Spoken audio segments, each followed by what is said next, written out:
اللہ کا شکر ہے کہ ہم نبی پاک علیہ السلام کا میلاد مناتے ہیں۔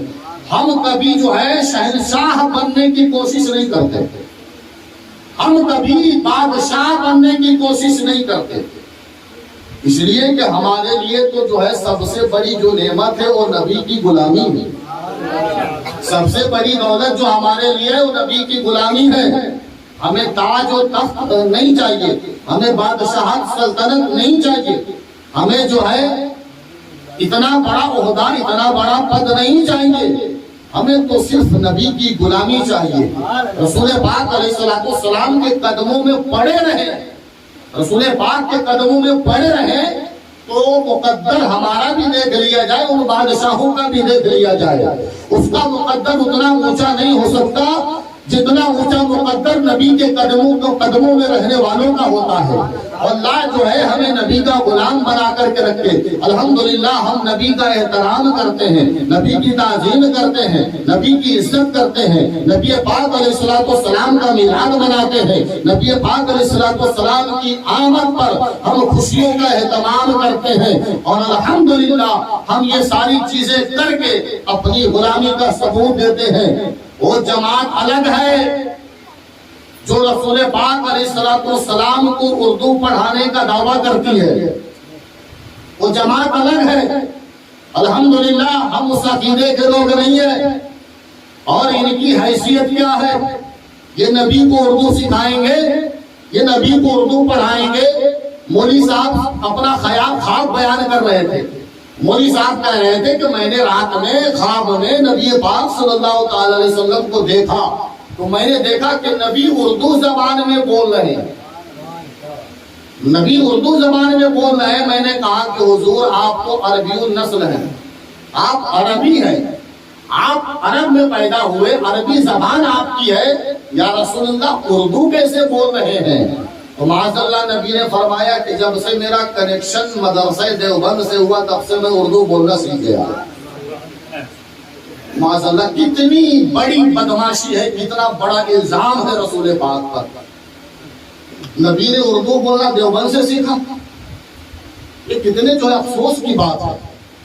جبکہ حضرت آدم علیہ السلام، حضرت آدم کو بھی اگر آدمیت ملی ہے تو میرے نبی کے صدقے ملی ہے۔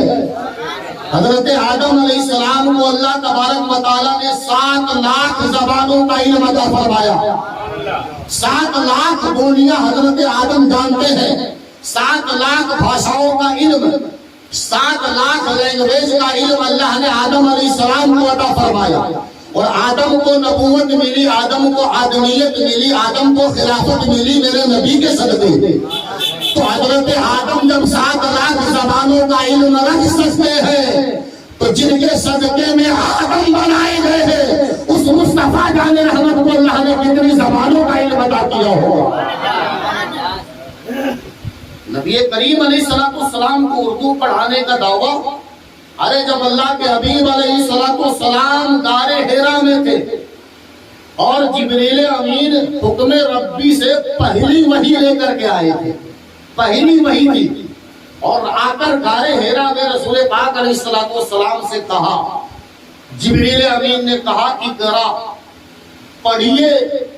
رسول پاک علیہ السلام نے فرمایا ما انا بقاری، میں نہیں پڑھتا۔ ابھی ان خبیثوں نے اس کا ترجمہ کیا کیا معلوم ہے؟ میں پڑھنا نہیں جانتا۔ معاذ اللہ ایسا ترجمہ ہے، مطلب گڑبڑی ہر جگہ گھوٹالا ہے۔ کہ اس کا ترجمہ یہ ہے کہ رسول نے فرمایا کہ میں پڑھنا نہیں جانتا۔ معاذ اللہ رسول نے ایسا نہیں فرمایا تھا، میرے نبی نے فرمایا تھا ما انا بقاری، میں نہیں پڑھتا۔ تو پڑھنا نہیں جانتا اور نہیں پڑھتا اس میں بہت فرق ہے۔ نبی نے فرمایا نہیں پڑھتا، پھر حضرت جبریل نے کہا کہ اقرا، پڑھیے، تو رسول پاک علیہ السلام نے فرمایا نہیں پڑھتا۔ تیسری مرتبہ جبریل نے کہا کہ اقرا، پڑھیے، پھر رسول پاک علیہ السلام نے فرمایا نہیں پڑھتا۔ پھر جبریل امین نے رسول پاک کے کندھوں کو پکڑ کر کے ہلایا اور ہلا کے کہا اقرا، پڑھیے، پھر رسول پاک علیہ السلام نے فرمایا نہیں پڑھتا. جبریل امین کے ذہن میں بات آئی. اللہ تبارک و تعالیٰ کے طرف سے جبرائیل کو حکم آیا اور کہا جبرائیل اس طریقے سے اقرا کرتے رہو گے. میرا حبیب پڑھنے والا نہیں ہے، لہٰذا میرا نام لو اور میرے نام سے پڑھنے کو کہو، تب میرا حبیب پڑھے گا. پھر جبریل امین نے کہا اقرا بسم ربک الذی خلق، اپنے اس رب کے نام سے پڑھیے جس نے کائنات کو پیدا کیا ہے، جس نے کائنات کو وجود بخشا ہے. اپنے اس رب کے نام سے پڑھیے. پھر میرے نبی نے آگے پڑھنا شروع کر دیا. پڑھتے پڑھتے جو ہے سورہ اقرا کو مکمل فرما دیا. نبی پاک علیہ السلام سے جب تک کہا جا رہا تھا پڑھیے، پڑھنے کو تیار نہیں تھے، لیکن جب رب کا نام آیا آپ نے پڑھنا شروع کر دیا. جبریل امین نے عرض کیا یا رسول اللہ، جب تک پڑھیے پڑھیے کہتا رہا، آپ پڑھنے کو تیار نہیں تھے، لیکن جب رب کا نام لیا آپ نے پڑھنا شروع کر دیا.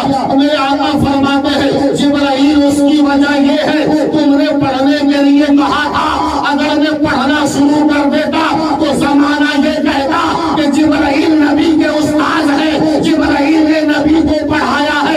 لوگ یہی بات کیا کرتے، لہذا تمہارے کہنے پہ نہ پڑھا، اپنے رب کا نام سنا، رب کے نام پر پڑھنا شروع کر دیا تاکہ زمانے کو یہ پتہ چل جائے جبرائیل نبی کے استاد نہیں ہے بلکہ نبی جبرائیل کے استاد ہے.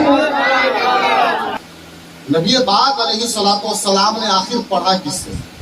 جب کسی نے پڑھایا ہی نہیں، کوئی نبی پاک علیہ السلام کو علم سکھانے والا ہی نہیں، تو پڑھا کس سے؟ اور نبی کو اللہ نے ما کانا و ما یکون کا علم عطا فرمایا. ما کانا و ما یکون اس کا مطلب یہ ہے کہ جو کچھ ہو گیا اور جو کچھ ہونے والا ہے، جو کچھ ہو گیا، جو کچھ ہونے والا ہے، ان سب کا علم اللہ نے اپنے حبیب کو عطا فرمایا. تو نبی کو اتنا علم آیا کہاں سے؟ جبکہ نبی کے علاوہ ما کانا و ما یکون کا علم کسی کو نہیں ہے. تو اتنا علم کوئی رکھتا ہی نہیں ہے، تو یہ علم نبی پاک علیہ السلام کو سکھایا کس نے؟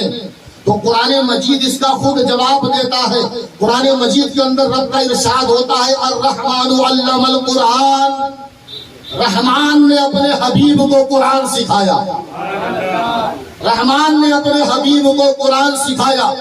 اس سے یہ ثابت ہوا کہ نبی پاک علیہ السلام کو علم سکھانے والا، نبی کو علم عطا فرمانے والا، نبی کو ما کانا و ما یکون کا علم دینے والا کوئی اور نہیں ہے بلکہ خدائے وحدہ لا شریک ہے.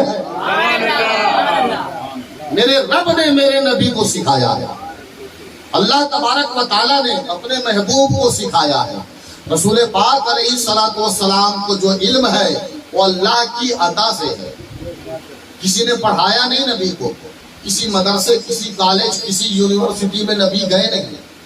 نبی پاک کو جو کچھ عطا ہوا میرے رب کے خزانے سے عطا ہوا.